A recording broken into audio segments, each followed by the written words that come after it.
ओम गणपतः नमः। जय गुरु जी संगत जी। ओम नमः शिवाय।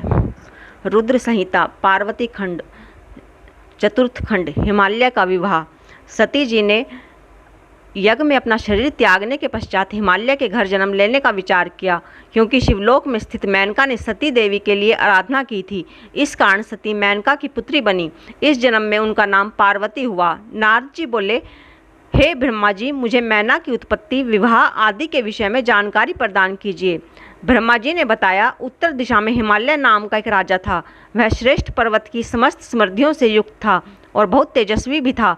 उस पर्वत का दिव्य रूप ऐसा था जैसे श्री हरि का रूप संत जनों को प्रिय है। वह शैलराज हिमालय कहलाता है। राजा हिमालय ने अपने वंश की वृद्धि के लिए विवाह करने की सोची।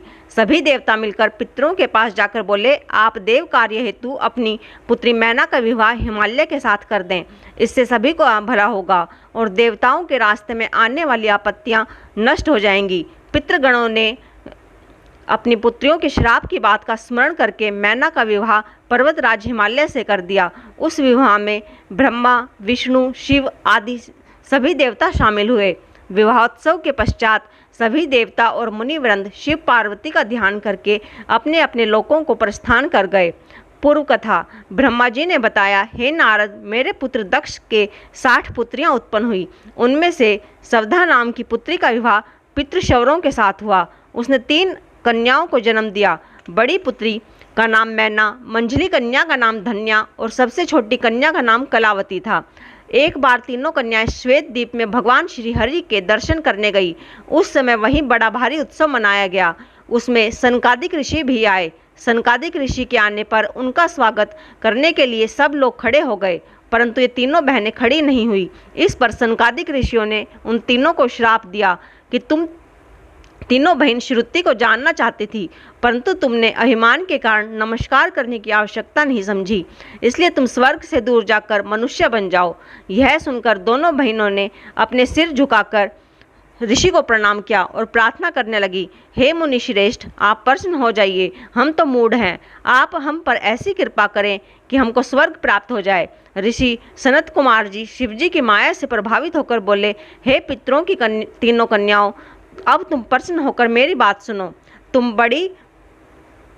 यह बड़ी कन्या मैना पर्वतराज हिमालय की पत्नी होगी और इससे पार्वती नाम की कन्या उत्पन्न होगी, जो भगवान शंकर की पत्नी बनेगी। दूसरी कन्या धन्या राज जनक की पत्नी बनेगी और इससे महायोगिनी लक्ष्मी स्वरूपा सीता जी उत्पन्न होंगी, जो भगवान श्री राम की पत्नी बनेंगी। तीसरी कन्या कलावती राजा वृषभानु की पत्नी बनेगी, जो महामाया राधा को जन्म देगी। मैना को पार्वती का वरदान प्राप्त होगा कि वह कैलाश तक जाएगी। तुम तीनों पितरों की कन्या होने के कारण पृथ्वी पर भी स्वर्ग के विलास प्राप्त करोगी। इस प्रकार कहकर मुनिराज सनकादिक अंतर्ध्यान हो गए। इसके पश्चात 3 बहनें भी अपने निवास स्थान को चली गई। उमा की स्तुति। हिमालय मैना से विवाह करके अपने घर आए और सुखदायक स्थानों में मैना के साथ झूम झूम कर विहार करने लगे। एक बार देवताओं के साथ श्री हरि वहां आए। हिमालय ने उन्हें देखकर कहा, मैं आपके दर्शन पाकर कृतार्थ हुआ, मुझे क्या आज्ञा है। तब श्री हरि ने कहा, जगदम्बा, सती के शरीर त्यागने की बात तो आपको पता ही है। अब आप ऐसा प्रयत्न करें कि वे आपके यहाँ जन्म लेकर देवताओं के कार्यों को संपन्न करें। श्री हरि के ऐसा कहने पर हिमालय ने कहा, आपकी आज्ञा शिरोधार्य है। सभी देवता शंकर भगवान की पत्नी उमा की स्तुति करने लगे।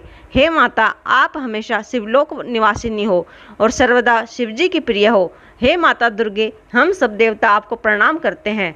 जब देवताओं ने भगवती उमा की स्तुति की तो कष्ट निवारणी दुर्गा देवी उनके सम्मुख प्रकट हुई। सभी उपस्थित देवता उनको प्रणाम करके स्तुति करने लगे। हे माता, हमें क्षमा कीजिएगा तथा सनत कुमार के वचनों को पूर्ण करने की कृपा कीजिएगा। अब आप पृथ्वी पर अवतार ग्रहण कर शिवजी की पत्नी बनकर अपनी अद्भुत लीलाओं से देवताओं को सुखी बनाएं। देवी ने भगवान शिवजी का स्मरण करके कहा, हे मुनियों एवं देवताओं, मैं पृथ्वी पर अवतार अवश्य ग्रहण करूंगी। इससे देवताओं के दुख दर्द दूर होंगे। मेरे अवतार लेने के और भी कारण हैं। इससे पहले हिमाचल और मैना ने भी मेरी आराधना की है। अब भी वे भक्तिपूर्वक मेरी सेवा करती हैं। अतः मैं हिमालय के घर उनकी कन्या के रूप में प्रकट होंगी। मुझे ज्ञात है कि कि मेरे शरीर त्यागने से मेरे पति भगवान शंकर भी दिगंबर होकर मेरे वियोग को सहन नहीं कर पा रहे हैं। वे निरंतर जागते रहते हैं, जिससे वे कमजोर होते जा रहे हैं। वे मेरा पानी ग्रहण करना चाहते हैं, इसलिए मैं शीघ्र ही अवतार लेकर तुम्हारे कार्य सिद्ध संपन्न करूंगी। अब तुम अपने स्थान को जाओ और भगवान शिव का भजन करो। हिमाचल का तप। ब्रह्मा जी ने बताया, जब देवता हिमाचल और मैना को उपदेश देकर लौट गए तो दोनों उमा देवी की आराधना करने लगे। उन्होंने चैत्र माह से लेकर 27 वर्ष तक व्रत किया। व्रत की समाप्ति पर दुर्गा भवानी उमा प्रसन्न होकर उनके सामने प्रकट हुई और उनसे वर मांगने के लिए कहा। हिमाचल ने उनसे 100 पुत्र तथा पुत्री के रूप में उमा देवी से स्वयं प्रकट होने की इच्छा प्रकट की। देवी ने उनसे तथास्तु कहा और अंतर ध्यान हो गई। कुछ समय पश्चात मैना के गर्भ से ज्येष्ठ पुत्र मैनाक का जन्म हुआ। वह इंद्र के द्वारा पर्वतों के पर काटने पर समुद्र में छिप गया और समुद्र से मित्रता कर ली। हिमाचल तथा मैना दोनों ही देवी उमा और भगवान शिव के ध्यान में लगे रहते थे। उत्तम समय पर मैना रानी ने गर्भ धारण किया और समय आने पर सती प्रकट हुई। उमा भी कन्या के रूप में प्रकट होकर सांसारिक जीव की तरह रुदन करने लगी। कन्या के रुदन को सुनकर सब प्रफुल्लित हो गए। उनका नामकरण संस्कार हुआ तथा अनेक प्रकार के दान आदि वितरित किए गए। देवी जगदम्बा भी नाना प्रकार की क्रीड़ाएं करने लगी और युवती बन गई। एक दिन भगवान शिवजी की प्रेरणा से हिमाचल के घर आए। हिमाचल ने तुम्हारा आदर सत्कार किया और कन्या के भविष्य के विषय में पूछा। तुमने बताया कि कन्या बहुत भाग्यशाली है, परंतु इसका पति दिगंबर, निर्गुण, काम वासना रहित, भोगी, माता पिता से हीन, अभिमान रहित तक साधु वेशधारी होगा। तुम्हारी यह बात सुनकर हिमाचल और मैना बहुत दुखी हुए, परंतु हे नारद, तुमने उनको आश्वासन दिया कि ये सभी लक्षण शुभ हैं, क्योंकि भगवान शंकर इसके पति बनेंगे। इसलिए पार्वती को शिवजी की प्राप्ति के लिए तप करना होगा। पार्वती का स्वप्न। एक बार मैना ने अपने पति हिमाचल से कहा, पार्वती अब बड़ी हो गई है, अतः इसके लिए वर की तलाश कीजिए। हिमाचल ने मैना से कहा, नारद जी की बात कभी झूठ नहीं हो सकती। पार्वती जी से शिवजी की तपस्या करने को कहो। यह सुनकर मैना की आंखों में आंसू आ गए। वे पार्वती की कोमलता को देखकर बहुत दुखी हुई। पार्वती जी बोली, हे माता, मैंने आज प्रातःकाल ब्रह्म मुहूर्त में एक स्वप्न देखा है। मुझे एक तपस्वी व्यक्ति ने कहा कि हे भाग्यवान, शिव की प्राप्ति के लिए तुम तप करो। यह सुनकर मैना ने यह सारी बात हिमाचल को सुनाई। शिव हिमाचल संवाद। ब्रह्मा जी ने नारद को बताया। कुछ समय के पश्चात भगवान शिवजी नंदीश्वर आदि गणों के साथ हिमाचल के उस प्रदेश में पधारे जहाँ पतित पावनी गंगा जी ब्रह्मलोक से नीचे गिर रही है। वह स्थान देखकर शिवजी उसे तप के योग्य समझकर आत्मचिंतन करने लगे। शिवजी के आगमन का समाचार सुनकर हिमाचल उनके दर्शन करने आए। उन्होंने शंकर जी को प्रणाम कर उनका विधिवत पूजन किया। भगवान शंकर ने हिमाचल से कहा कि मैं यहाँ तप करने के विचार से आया हूँ। आप ऐसी व्यवस्था कर दें कि मेरे तपस्या में कोई विघ्न न पड़े। हिमाचल ने कहा, प्रभु आप यहाँ तपस्या कर सकते हैं, आपकी तपस्या में कोई विघ्न नहीं पड़ेगा। ऐसा कहकर उन्होंने सभी प्रकार की व्यवस्था कर दी। कुछ दिनों के बाद फल फूल लेकर पार्वती के साथ हिमाचल भगवान शिव के पास पहुँचे। वहां पहुंचकर हिमाचल ने भगवान शिव को प्रणाम कर कहा, हे भगवान, यह मेरी कन्या पार्वती है। इसे मैं आपकी सेवा में लाया हूँ। कृपया इसे आप अपनी दासी समझकर स्वीकार करें। हिमाचल की बात सुनकर भगवान भोले शंकर ने अपने नेत्र खोले और सर्वांग सुंदर उमा को देखकर हिमाचल से बोले, हे राजन, यह कन्या चंद्रमा के समान सुंदर व रूपवती है। इस कारण मैं इसका यहाँ आना ठीक नहीं समझता, क्योंकि इससे तपस्वियों की तपस्या भंग हो सकती है। यह सुनकर हिमाचल व्याकुल और चिंतातुर हो गए।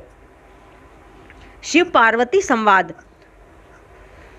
भगवान शंकर की बात सुनकर पार्वती जी बोली, हे योगीराज, आपने पिताजी से जो बात कही है उसका उत्तर मैं देता हूँ। आपने जो तप करने का निश्चय किया है वह क्या शक्ति युक्त नहीं है। यह शक्ति सभी कार्यों की प्रकृति बताई गई है। इसी से इस चराचर जगत का पालन, संहार और यह रचना होती है। आप इस पर विचार करें कि यह प्रकृति क्या है और आप कौन हैं। यदि प्रकृति न हो तो शरीर तथा स्वरूप किस प्रकार शक्ति का पूजन ध्यान करें तो जगत का कार्य चलता रहे। यह सुनकर भगवान शंकर ने कहा, हे पार्वती जी, मैं तप के द्वारा प्रकृति का नाश कर चुका हूँ। अब मैं तत्व रूप में स्थित हूँ। यह सुनकर पार्वती जी हंसकर बोली, योगीराज, आप कैसी बातें कर रहे हैं। थोड़ा सोच कर बताएं, यदि आपने प्रकृति का नाश कर दिया है तो आप किस प्रकार विद्यमान हैं? संसार के सभी कार्य कैसे हो रहे हैं? क्या आप प्रकृति के तत्व को नहीं पहचान रहे हैं? आप पुरुष हैं और मैं प्रकृति हूँ। आप मेरी कृपा पर ही सगुण होकर निष्ठावत हों, नहीं तो आप किसी भी कार्य को करने में समर्थ नहीं हो सकते। यह सुनकर शिवजी बोले, हे हिमाचल कन्या, यदि मैं माया रहित परमेश्वर हूँ तो तुम श्रद्धापूर्वक मेरी सेवा में तत्पर हो जाओ। और हे हिमाचल, हम तप करने की इच्छा रखते हैं। तुम्हारी यह कन्या चाहे तो प्रतिदिन हमारे दर्शन करने आ सकती है। उसी दिन से पार्वती जी प्रतिदिन शिवजी के दर्शन करने आने लगी। यह षोडशोपचार पूजन करके प्रतिदिन चरणामृत लेने आने लगी। इधर तारकासुर के डर से पीड़ित हुए मुनि तथा इंद्रादि आदि देवता ब्रह्मा जी से बोले, कोई ऐसा उपाय करो जिससे शिवजी पार्वती जी को ग्रहण कर लें और हमारा कार्य सिद्ध हो जाए। इस कार्य के लिए देवताओं ने कामदेव को भेजा, परंतु शिवजी पर उसका कोई प्रभाव नहीं पड़ा। उल्टे शिवजी ने उसे भस्म कर दिया। वनजाग्र जन्म था पुत्र प्राप्ति का वरदान। नारद जी ने ब्रह्मा जी से पूछा, यह तारकासुर कौन था? इसने देवताओं को क्यों पीड़ित कर रखा था? शिवजी ने काम को क्यों भस्म कर दिया? ब्रह्मा जी ने बताया, हे नारद, मारीची के पुत्र जो कश्यप हैं, उन्हें दक्ष की कन्या दिति ब्याही थी। उसे हिरण्यकश्यप और हिरण्याक्ष नामक 2 पुत्र हुए, जिनका भगवान श्री हरि ने वाराह और नरसिंह रूप धारण करके मारा था। उसके पश्चात दिति के गर्भ को इंद्र ने गिराकर पेट में ही खंड खंड कर दिया था। इससे उनके 49 पुत्र हुए, जो मरुतगण कहलाए और वे स्वर्ग को चले गए। इसके पश्चात दिति ने 10,000 वर्ष तक तपस्या की, जिससे प्रसन्न होकर कश्यप जी ने वनजाग्र नाम का पराक्रमी पुत्र उत्पन्न किया। वरजांग ने माता दिति की आज्ञा से देवताओं को जीतकर उनका राज्य छीन लिया। फिर ब्रह्मा जी और कश्यप जी ने जाकर वरजांग द्वारा बंदी बनाए गए देवताओं को मुक्त कराया। वरजांग ने उनका राज्य भी लौटा दिया और ब्रह्मा जी के उपदेश से वह सात्विक भाव वाला व्यक्ति बन गया। ब्रह्मा जी ने उसे एक रूपवती स्त्री प्रदान की। उस स्त्री ने अपने पति से महापराक्रमी श्री हरि को जीतने वाले पुत्र की याचना की। पति से ब्रह्मा जी की उपासना और तप कराकर एक पराक्रमी पुत्र का वरदान मांगा। ब्रह्मा जी वरदान देकर ब्रह्मलोक को चले गए। तारकासुर का जन्म तथा उसका तप। कुछ समय के पश्चात वरजांग की पत्नी गर्भवती हुई और समय आने पर उसने एक लंबे चौड़े शरीर वाला अति पराक्रमी बालक को जन्म दिया। उसके जन्म के समय समस्त संसार में अपशगुन और उपद्रव होने लगे। कश्यप जी ने उसका नाम तारकासुर रखा। कुछ समय बाद ही वह पर्वत के आकार का सा बन गया। उसने तप करने के लिए माता से आज्ञा मांगी। माता ने उसे प्रसन्नतापूर्वक आज्ञा प्रदान कर दी। इस पर उसने देवताओं को जीतने की इच्छा से मधुवन में तपस्या की। उसने अपनी भुजाएं ऊपर को उठाकर ऊपर की ओर दृष्टि करके एक पैर के अंगूठे पर खड़े होकर 100 वर्ष तक तपस्या की। उसके तप से देवलोक भी जलने लगा। तब ब्रह्मा जी उसके सम्मुख प्रकट हुए। ब्रह्मा जी ने उसे वर मांगने को कहा। इस पर तारकासुर ने ब्रह्मा जी को प्रणाम कर वरदान मांगा कि इस संसार में मेरे समान कोई बलशाली न हो और भगवान शंकर के वीर्य से उत्पन्न पुत्र ही मेरा शस्त्र द्वारा वध करे। इस पर ब्रह्मा जी तथास्तु कहकर अपने लोक को चले गए। इसके पश्चात ब्रह्मा जी से आज्ञा लेकर शंकराचार्य ने दैत्यों को राजा तारकासुर को नियुक्त किया। वह देवताओं को पीड़ित करता हुआ दंड देने लगा। इंद्र ने भयभीत होकर तारकासुर को खजाना, ऐरावत हाथी, उच्च शेरवा घोड़ा आदि प्रदान किए। ऋषियों ने तारकासुर को कामधेनु गाय प्रदान की। उसने पृथ्वी पर घूम घूम कर संसार की समस्त उत्तम वस्तुओं पर अपना अधिकार कर लिया। वह देवताओं और इंद्र तथा पितरों का भाग लेने लगा था इंद्रासन पर विराजमान हो गया। उसने देवताओं को स्वर्ग से निकालकर स्वर्ग पर अपना अधिकार करके वहां दैत्यों को बसा दिया। तारकासुर का स्वर्ग त्यागना। ब्रह्मा जी बोले, सब देवता मेरे पास आकर अपना दुख बताने लगे। देवताओं का दुख सुनकर मैंने कहा, मैं तो तारकासुर को मार ही नहीं सकता। इसे तो मैं क्या भगवान श्री हरि और भगवान शिव जी भी नहीं मार सकते, परंतु भगवान शिव के वीर्य से उत्पन्न पुत्र ही इसे मार सकता है। इसलिए दक्ष की पुत्री सती ने इस समय हिमाचल के यहाँ मैना के गर्भ से पार्वती के रूप में जन्म लिया है। उसका विवाह भगवान शिव से होगा। उससे जो पुत्र होगा वही तारकासुर को मार सकेगा। अब तुम लोग भगवान शिव के पास जाकर पार्वती का विवाह उनसे कराने का प्रयत्न करो। फिर मैं भी स्वयं तारकासुर के पास जाकर उसे समझाने का प्रयास करने लगा। मैंने उससे कहा, हे पुत्र, मैंने तुम्हें इसलिए वरदान नहीं दिए थे कि तुम अपनी सीमाओं को लांघ जाओ। यह स्वर्ग तो देवताओं के लिए बनाया गया है। तुम अति शीघ्र इसे छोड़कर पृथ्वी पर लौट जाओ और पृथ्वी पर ही राज्य करो, नहीं तो तुम्हें दुख भोगने पड़ेंगे। मैं उसे समझाकर चला आया। तारकासुर ने भी स्वर्ग को छोड़ दिया और पृथ्वी पर शोणित नगर पर शासन करने लगा। देवता स्वर्ग में इंद्र के साथ रहने लगे। कामदेव का शिव के पास जाना। सब देवताओं ने विचार करके शिवजी से विवाह की बात सोची। इंद्र ने कामदेव को बुलाकर उससे कहा, तुम शिवजी के पास जाकर उनमें काम उत्पन्न करो, जिससे पार्वती का विवाह उनसे हो सके। ब्रह्मा जी के वरदान के अनुसार तारकासुर को केवल भगवान शिवजी का ही पुत्र मार सकता है। कामदेव बोला, मैं इस कार्य को अवश्य पूरा करूंगा। कामदेव शिव की माया से मोहित होकर बसंत और रति के साथ वहां जा पहुंचा, जहां पर भगवान शिव तपस्या में लीन थे। वहां पहुंचकर कामदेव ने अपनी माया फैलाई। उसने सुंदर सुंदर फल और फूलों से वन उपवनों को सजा दिया। बसंत की बहार खिल उठी, शीतल मंद सुगंध बहने लगी। नदी व सरोवरों में कमल खिल गए। कोयल मधुर शब्द बोलने लगी, भौरे गुजारने लगे। कामदेव ने संपूर्ण संसार को मुग्ध करने वाले बाण चलाए। इतना सब कुछ होने पर भी शिवजी पर इसका कुछ भी प्रभाव नहीं पड़ा। उसी समय जगत जननी पार्वती जी भी सखियों के साथ पूजा करने आई। वे एक तरह से कामदेव की सहायक बन गई। शिवजी का ध्यान हटा तो सकाम भाव से वे सोचने लगे कि यह सब क्या हो रहा है, मेरी तपस्या में विघ्न कैसे आ गया। कामदेव का भस्म होना। शिवजी अपनी अद्भुत दशा देखकर काम से पीड़ित होकर इधर उधर देखने लगे। उनके क्रोध से समस्त दिशाएं कांपने लगी। देवता डर गए, स्वयं कामदेव भी घबरा गए। कामदेव को धनुष धारण किए देखकर भगवान शिव के क्रोध में और बढ़ोतरी हो गई, जिससे उनका तीसरा नेत्र खुल गया और उनके तीसरे नेत्र की अग्नि से कामदेव उसी प्रकार भस्म हो गया जैसे कोई फल वृक्ष से गिरकर समाप्त हो जाता है। यह देखकर पार्वती अपने घर चली गई। कामदेव के भस्म हो जाने पर उसी पत्नी रति विलाप करने लगी। उसके करुणापूर्ण विलाप को देखकर समस्त चराचर जीव भी दुखी हो गए। समस्त देवता रति को समझाने लगे तथा शिवजी को प्रणाम करके उनकी स्तुति करने लगे। शिवजी ने देवताओं से कहा, अब तो रति का पति भगवान श्री कृष्ण का पुत्र बनकर रुक्मणी के गर्भ से उत्पन्न होगा। उसका नाम प्रद्युम्न होगा। शंबर नाम का दानव उसे चुराकर समुद्र में फेंक देगा। यह रति शंबर के नगर में निवास करेगी और इसे इसका पति मिल जाएगा। देवता बोले, हे प्रभु, कामदेव को तो हमने भेजा था, वह देव कार्य के लिए आया था। यह रति उस समय तक जीवित कैसे रहेगी? तब तक आप ही इसकी रक्षा करें। यह सुनकर भगवान शंकर बोले, देवताओं, यह कामदेव फिर तो शीघ्र ही जीवित हो जाएगा और मेरा गण बनकर आनंद करेगा। मैं शीघ्र ही तुम्हारा भी कार्य संपन्न करूंगा, परंतु यह बात किसी को पता नहीं चलनी चाहिए। अब तुम सब अपने अपने स्थानों को पधारो। पार्वती को नारद का उपदेश। कामदेव के भस्म हो जाने के पश्चात पार्वती जब अपने घर पहुंची तो उन्हें 24 घंटे खाते पीते, उठते बैठते, सोते जागते शिवजी का विरह सताने लगा। तब एक दिन ऋषि नारद घूमते घूमते हिमाचल के यहाँ पधारे। हिमाचल ने नारद का आदर सत्कार करके बैठाया। इसके पश्चात हिमाचल ने नारद जी को कामदेव के भस्म हो जाने पर और पुत्री पार्वती के द्वारा शिव पूजन का समाचार सुनाया। नारद जी पार्वती के पास जाकर बोले, हे पार्वती, तुमने बिना तप किए भगवान भोलेनाथ को प्राप्त करने की कोशिश की थी और तुम्हारे अंदर कुछ अभिमान भर गया था। अब तुम भगवान भोले शंकर को प्राप्त करने के लिए तप करो।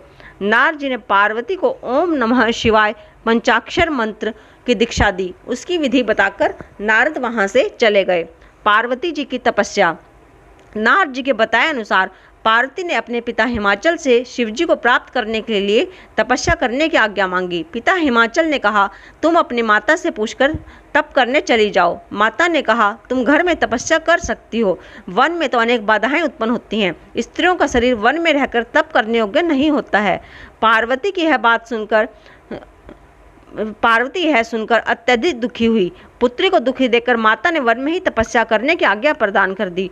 पार्वती माता पिता को प्रणाम कर उस स्थान पर गई जहां पर शिवजी ने कामदेव को भस्म किया था और जहां से गंगा निकली थी। वहां पार्वती ने वेदी का निर्माण करके पंचाक्षर मंत्र ओम नमः शिवाय का जप करने लगी। वे गर्मी में पंचाग्नि, तप, वर्षा और शीतकाल में शीतल जल में बैठकर मंत्र का जाप करती रही। इस प्रकार जल जप करते उन्हें 3000 वर्ष व्यतीत हो गए।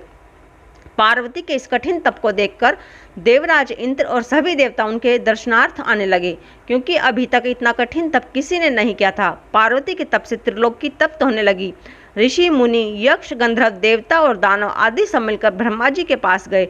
ब्रह्मा जी इन सब को लेकर श्री हरि के पास गए। सबने उन्हें संतप्त होते समस्त लोगों का हाल सुनाया। श्री हरि ने कहा, हे बंधुओं, यह सब पार्वती जी की तपस्या का परिणाम है। तुम सब मिलकर भगवान शंकर के पास जाओ। यह सुनकर कामदेव के भस्म हो जाने का स्मरण कर सब कांपने लगे। इस पर श्री हरि ने उन्हें समझाया कि तुम लोग डरो मत, भगवान शिव बहुत ही दयालु हैं, वे हम सब के स्वामी हैं, वे अवश्य रक्षा करेंगे, इसलिए तुम सब उनकी शरण में शीघ्र पहुँचो। तब श्री हरि की बात मानकर सभी लोग शंकर भगवान की शरण में पहुँचे। नारद जी को आगे करके सभी व्यक्तियों ने आनंदपूर्वक उन्हें प्रणाम किया और उनकी स्तुति करने लगे। शंकर जी की स्वीकृति। सभी बोले, हे भगवान, हम आपकी शरण में आए हैं, आप हमारी रक्षा करें। तब भगवान शंकर ने ब्रह्मा जी को संबोधित करते हुए पूछा, आप लोग यहाँ मेरे पास किस लिए आए हैं? श्री हरि ने कहा, भगवान, तारकासुर के कारण हम सब पीड़ित हैं। उसने हमें अपने स्थान से च्युत कर दिया है। आप हिमाचल की पुत्री पार्वती के साथ विवाह करके एक पुत्र उत्पन्न करें, उसी के द्वारा उसका वध होगा। यह सुनकर शिवजी बोले, मैं पार्वती से विवाह नहीं करूंगा, मैंने काम को भस्म कर दिया है। इतना कहकर भगवान शंकर अपने आत्मचिंतन में लीन हो गए। इस पर सभी ने नंदीश्वर के कहने पर पुनः उनकी स्तुति की। शिवजी पुनः अपने ध्यान से जागे और देवताओं की अभिलाषा को समझकर बोले, यह विवाह बंधन का कारण है, परंतु मैं भक्तों के अधीन होने के कारण अनुचित कार्य भी कर बैठता हूँ। इसी कारण मैं आप लोगों की अनुचित इच्छा को भी पूर्ण करूँगा। तुम्हें तारकासुर के उपद्रवों से निजात दिलाने के लिए मैं अनिच्छा से भी पार्वती के साथ विवाह करूँगा। अब तुम लोग निर्भय होकर अपने अपने स्थानों को पधारो। इतना कहकर उन्होंने मौन धारण कर लिया। ओम नमः शिवाय। संगत जी, कोई गलती हो गई तो प्लीज़ माफ़ करना।